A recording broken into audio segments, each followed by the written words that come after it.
नमस्कार साथियों, sapling classes में आपका स्वागत है।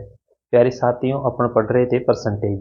परसेंटेज को अपन टाइप वाइज पढ़ रहे थे। एक फाउंडेशन बैच की तरह अपन पढ़ रहे हैं, यानी कि फाउंडेशन बैच ही है ये। मान लीजिए मैं इसमें सारा जो कोर्स है मैथ का वो सारा करवाऊंगा। इजी लेवल से लेकर के बहुत हाई लेवल तक का मैं इसको करवाऊंगा। ठीक है। परसेंटेज में मैंने आपको पहले टाइप बता चुका था। आज हम करेंगे सेकंड टाइप के क्वेश्चन। सेकंड टाइप के क्वेश्चन में आपके पास में देखिए क्वेश्चन या आपकी स्क्रीन पर आ जाएगा। उसको पढ़ करके हल करने की कोशिश कीजिए। तो आप आज करेंगे टाइप टू। पहला क्वेश्चन आपके सामने टाइप टू का। यदि यदि ए का 10% बराबर बी का 20% हो तो ए अनुपात बी कितना होगा। क्वेश्चन कह रहा है ए का 10%। क्वेश्चन में क्या कहा गया है कि ए का 10% बराबर बी का कितना परसेंट बता रहा है, 20%। यानी कि ए का 10% बी के 20% के बराबर है। क्वेश्चन में कहा गया है कि ए का 10% बी के 20% के बराबर है। तो आपसे पूछा गया है कि ए अनुपात बी कितना होगा। ए अनुपात बी है जो कितना होगा। अब देखिए, इधर से आप काटोगे तो देखिए परसेंटेज से परसेंटेज कट जाएगी। इसके बाद में यहाँ से एक जीरो से एक जीरो कट जाएगी। अब यहाँ से क्या आ गया आपके पास में, ए इंटू वन बराबर बी इंटू टू। अब यहाँ से एक चीज याद रखना आपको, जिस संख्या के सामने जो संख्या होती है वह उसी का अनुपात होता है। कैसे? जैसे ए कौन सा है, ए, और ए के सामने सामने कौन सी संख्या है, ये दो। तो ए का अनुपात कितना हो जाएगा, दो हो जाएगा। और बी के सामने कौन सी संख्या है, ये। यानी कि जो भी पद दे रखे हैं जो भी आपको व्यंजन दे रखे हैं उसके सामने जो होगी या जो अक्षर दे रखे हैं उनके सामने जो संख्या होगी ना वो उसका मान होगा। जैसे ए के सामने ये दो है तो इसका मान दो हो जाएगा, और बी के सामने एक है तो इसका मान एक हो जाएगा। आप यूं समझ सकते हैं इसको। जैसे यहाँ है ए इंटू वन और बराबर है बी इंटू टू। तो आप यहाँ से क्या करेंगे, इसको जो है इधर भेज देंगे, क्योंकि ये मल्टीप्लाई में है तो इधर आएगा तो ये भाग में चला जाएगा। तो यहाँ से हो जाएगा ए बटा बी, ए बटा बी। और इधर से करोगे तो देखिए ये भाग में चल जाएगा, इसको इधर भेजेंगे तो क्या जाएगा, दो अपॉन टू अपॉन वन। कितना आ जाएगा, टू अपॉन वन। तो यहाँ से देखिए जिसके सामने जो पद होता है उसी का मान होता है, तो ए का मान कितना आ जाएगा, दो आ जाएगा। और बी का मान कितना आ जाएगा, वन आ जाएगा। तो इस प्रकार से ए अनुपात बी कितना आ जाएगा, तो ये अनुपात बी आ जाएगा दो अनुपात एक। ए अनुपात बी कितना आ जाएगा, दो अनुपात एक हो जाएगा। ठीक है, लेकिन इतनी करने की जरूरत नहीं है। आप यहाँ से देख सकते थे परसेंटेज से परसेंटेज मैंने कैसे काट दिया, क्योंकि परसेंटेज का मतलब होता है 100। तो मल्टीप्लाई में इधर भी 100 था, मल्टीप्लाई में इधर भी 100 था। तो 100 से 100 कैंसिल हो गए। जब संख्याएं बराबर में होती है तो एक दूसरे से कट जाती है। ठीक है, लेकिन ये प्लस का चिन्ह होता है। जैसे अपने पास में ये होता ना, ए प्लस 10% बराबर, और ऐसा होता ना बी प्लस 20%, तब अपनी संख्या को काट नहीं सकते थे। याद रखना, तब इस संख्या को एक दूसरे से ऐसे काट नहीं सकते थे। जब मल्टीप्लाई का चिन्ह होता है बीच में तब इसको काट सकते हैं। इस चीज का आप याद रखना। तो ये था टाइप टू का पहला क्वेश्चन।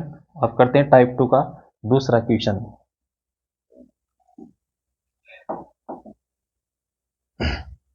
टाइप टू का दूसरा क्वेश्चन है, यदि ए की आय का 60% बी की आय के 75% के बराबर है तो बी की आय ए की आय के x% के बराबर है, तो x का मान क्या होगा।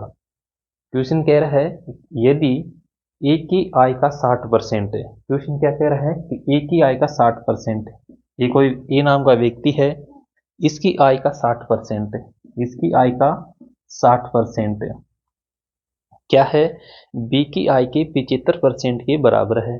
बी नाम का कोई व्यक्ति है, उसकी आय जो है उसका 75% के बराबर है।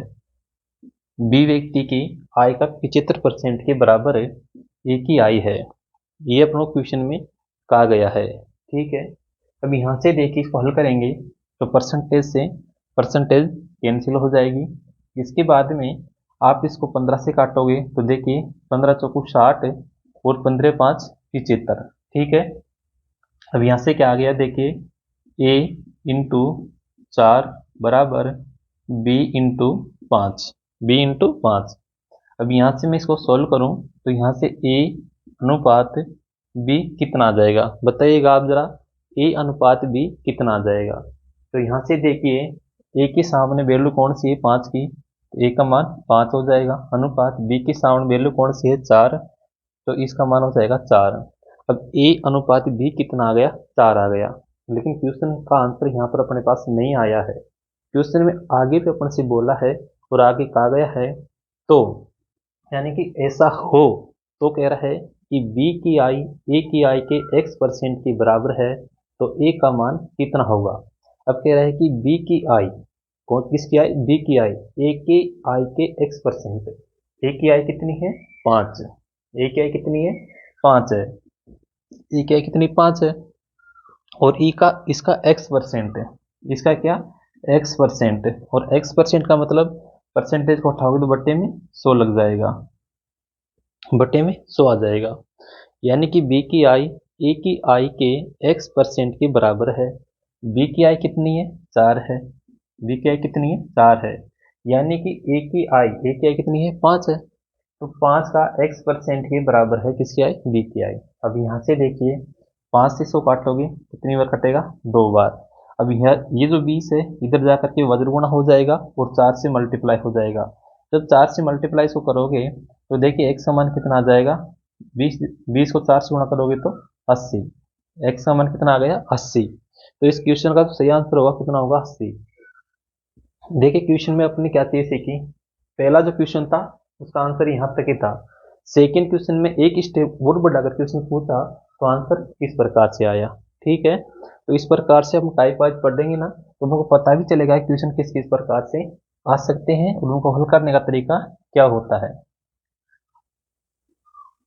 अब देखिए अगला क्वेश्चन, जैसे क्वेश्चन आपकी स्क्रीन पर आए आप उसको पढ़ करके हल करने की कोशिश कीजिएगा ना।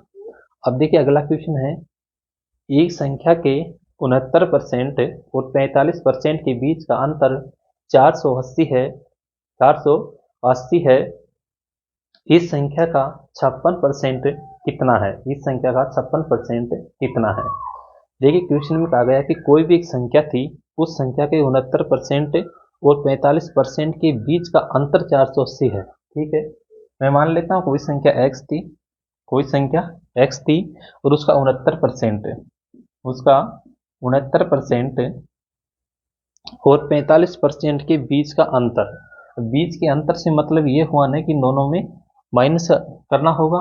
तो x का 69% माइनस x का 45%, x का 45% और इसके वैल्यू जो दे रखी है वह दे रखी है 480। कितना दे रखा है, 480 दे रखा है। ठीक है, अब यहाँ से देखिए x का 69% माइनस x का 45% है। तो यहाँ से देखिए इसमें से ये माइनस करोगे तो आपके पास में कितना बचेगा, आपके पास में कितना बचने वाला है। तो यहाँ से देखिए ये बचेगा आपके पास में x का 24%, x का 24%, यानी 69 में से 45 आप माइनस कर दोगे तो कितना बचेगा, x का 24%। किसी का समझ में नहीं आ रही हो तो आप ऐसे देख सकते हो कि जैसे यहाँ पर कॉमन पद क्या है, x यहाँ पर भी है और x यहाँ पर भी है, तो मैं x को क्या ले लेता हूँ, कॉमन ले लेता हूँ ब्रैकेट में। यहाँ से देखिए 69% और माइनस 45%, ऐसे भी कर सकते हो ना। तो यहाँ से देखिए x इंटू इसमें से माइनस करोगे तो कितना आ जाएगा, 24%। ठीक है, इस प्रकार भी आप कर सकते हो। ठीक है ना।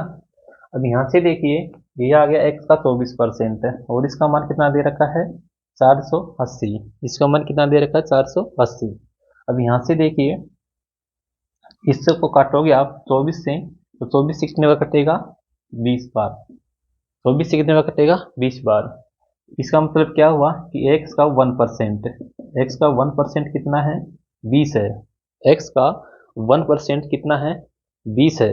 x का 1% जब 20 है तो आपसे क्वेश्चन में पूछा गया है कि इस संख्या का 56% कितना है।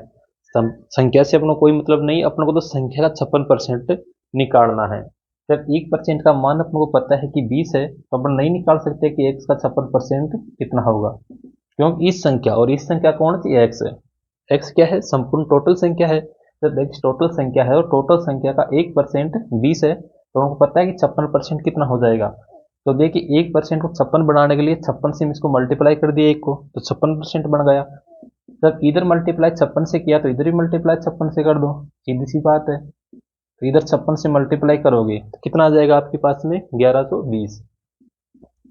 कितना आ जाएगा 1120। तो 1120 इस क्वेश्चन का राइट आंसर होगा। देखिए यहाँ से मैंने कैसे किया कि x का 1% 20 है, x का 1% 20 है। अब क्वेश्चन में अपन से पूछा गया 56%। तो देखिए 1% को 56% बढ़ाने के लिए क्या करना पड़ेगा, 1 को 56 से गुणा करना पड़ेगा। जब 1 को 56 से गुणा कर दिया तो इधर 20 को भी 56 से गुणा कर दो, सीधी सी बात है। 56% का मान आ जाएगा, तो कितना आ जाएगा 1120 हो जाएगा। ठीक है, अब देखते हैं अगला क्वेश्चन। जैसे क्वेश्चन आपकी स्क्रीन पर आए तो क्वेश्चन को पढ़ करके हल करने की कोशिश कीजिएगा। साथ में यदि वीडियो आपको पसंद आता है वीडियो को लाइक करें, अपने दोस्तों में शेयर भी करें। अगला क्वेश्चन है, एक संख्या का 13% उसी संख्या के 5% से 16 ज्यादा है, तदनुसार वह संख्या क्या है। देखिए क्वेश्चन सेम है, पहले वाला जो मैंने अभी क्वेश्चन करवाया है पिछला, ये क्वेश्चन भी सेम है, केवल क्वेश्चन की लैंग्वेज है ना वो बदली है। तो एक चीज याद रखना, जब भी आप ट्यूशन पढ़ो ना तो ट्यूशन की लैंग्वेज पर बिल्कुल ध्यान दिया करो कि ट्यूशन में क्या क्या रहा है। तो ये क्वेश्चन भी सेम उसी तरीके से है, लेकिन ट्यूशन की लैंग्वेज देखिए क्या कह रहा है कि एक संख्या का 13% उसी संख्या के 5% से 16 ज्यादा है। ठीक है, यानी कि कोई भी संख्या थी, मैं मान लेता हूँ भाई कि एक्स कोई संख्या थी और उस संख्या का 13% है, उस संख्या का 13% उसी संख्या के 5% से 16 ज्यादा है। जो 16 ज्यादा है तो दोनों का डिफरेंस मतलब 16 है, तभी तो ज्यादा होगी। यानी कि x का 13% और उसी संख्या का 5%, उसी संख्या का 5% 16 ज्यादा है, तो 16 ज्यादा का मतलब यही तो हुआ ना कि दोनों का डिफरेंस कितना है, 16 है। आप समझने के, आपका जो समझने का तरीका है वो आपके ऊपर डिपेंड करता है। 16 ज्यादा है इसको मतलब ये भी है, जिसको मैं ये भी लिख सकता हूँ जैसे कि x का 13%, एक्स का 13% कह रहा है कि एक संख्या का 13% उसी संख्या के 5% से 16 ज्यादा है। 16 ज्यादा है मतलब बराबर करना चाहो तो बराबर भी कर सकते हो, एक्स का 5% प्लस 16 ऐसे हो जाएगा ये। ठीक है, आप आपके ऊपर है आप कैसे हल करना चाहते हो, ठीक है ना। लेकिन आप जितनी स्टेप बढ़ाओगे क्वेश्चन उतना ही कठिन होगा, कठिन भी नहीं होगा तो स्टेप तो बढ़ेगी, जब स्टेप बढ़ेगी तो आपका टाइम ज़्यादा लगेगा, जाहिर सी बात है। तो यहाँ से देखिए आप क्वेश्चन की लैंग्वेज के अनुसार आप ऐसे लिखोगे कि एक्स का 13% बराबर है एक्स के 5% प्लस 16। ठीक है, ये भी सही है इक्वेशन, ये भी सही है इक्वेशन। वह इसको मैंने हल करके डायरेक्ट यहाँ लिख दिया क्योंकि अंतर तो करना ही था। जैसे अपन यहाँ पर जो है ये पद था अलग से और ये जो समान पद है ना एक्स वाले, इसको एक तरफ लेकर आता, मैं इस संख्या को इस तरफ लेकर के आता तो ये पॉजिटिव में थी, इधर आके नेगेटिव में हो जाएगी यानी कि माइनस में हो जाएगी। ठीक है, तो यही तो मैंने किया यहाँ पर, राइट। एक्स का x into 13% minus x into 5% बराबर 16, और यहाँ से भी वही आता। ठीक है ना, तो क्वेश्चन की लैंग्वेज समझना बहुत जरूरी है कि क्वेश्चन में पूछ क्या रहा है। ठीक है ना, कभी कभी लैंग्वेज को इतनी हार्ड कर देता है ना कि समझ नहीं पाते आपके क्वेश्चन में पूछ क्या रहा है। तो यहाँ से सीधी सी बात यह हो गई कि एक्स का 13% माइनस एक्स का 5% बराबर 16 है। ठीक है, तो इसमें कहा गया है तदनुसार वह संख्या कितनी है। तो यहाँ से देखिए आप इसको हल करोगे ना तो यहाँ से कितना आ जाएगा, एक्स का 8%, एक्स का 8% और कितना है एक्स का 8% 16 है। एक्स का 8% जब 16 है तो 8 से इसको काटोगे कितने में कट जाएगा, 2 बार, यानी कि एक्स का 1%, एक्स का 1% कितना है, 2 है। जब एक्स का 1% 2 है तो कोई भी संख्या अपने आप में कितनी होती है, 100% होती है। भाई कोई भी संख्या जो होती है अपने आप में कितनी होती है, 100% होती है। जब एक्स का 1% 2 है तो एक्स का 100% कितना होगा, तो अपन इसको क्या करेंगे, 100 से मल्टीप्लाई कर देंगे। जब 100 से मल्टीप्लाई कर दोगे तो कितना आ जाएगा, एक्स का 100%, और एक्स का 100% से मतलब ये हुआ ना कि इधर से 100 से मल्टीप्लाई किया तो इधर से 100 से मल्टीप्लाई कर दो तो कितना आ जाएगा, 200 आ जाएगा। ये कितना आ जाएगा, 200 आ जाएगा। यानी एक्स का मान कितना है, 200 है। अब यहाँ से ये मत देखना आप कि एक्स के साथ में 100% लग रहा है, कि 100% का मतलब यही है कि एक्स अपने आप में क्या है, 100 होता है। कोई भी संख्या होती है अपने पूर्ण रूप को देखा जाए तो 100% होती है अपने आप में, 100% है अपने आप में, तो 100% का मान कितना है, 200 है। तो ये इस क्वेश्चन का आंसर कितना होगा, 200 होगा। तो केवल लैंग्वेज का ही अंतर होता है क्वेश्चन में, क्वेश्चन का तरीका लगभग सेम होता है। आपको पढ़ने का तरीका और लैंग्वेज को समझने का तरीका आना चाहिए। तो ये थी टाइप 2 परसेंटेज की। नेक्स्ट वीडियो में अपन टाइप 3 करेंगे। इसको जो आप बैच चला रहे हैं ना, ये एक फाउंडेशन बैच और कंप्लीट कोर्स करवाऊंगा पूरा। टाइम लगेगा लेकिन धीरे धीरे इजी से हाई लेवल तक के क्वेश्चन करवाऊंगा। ऐसी कोई परेशानी वाली बात नहीं है। तो आप मेरे साथ बने रहिएगा। मिलते हैं नेक्स्ट वीडियो में। वीडियो पसंद आता है तो वीडियो को लाइक करें, शेयर करें। चैनल पर पहली बार आए तो चैनल को सब्सक्राइब करें। तब तक के लिए नमस्कार, वंदे मातरम।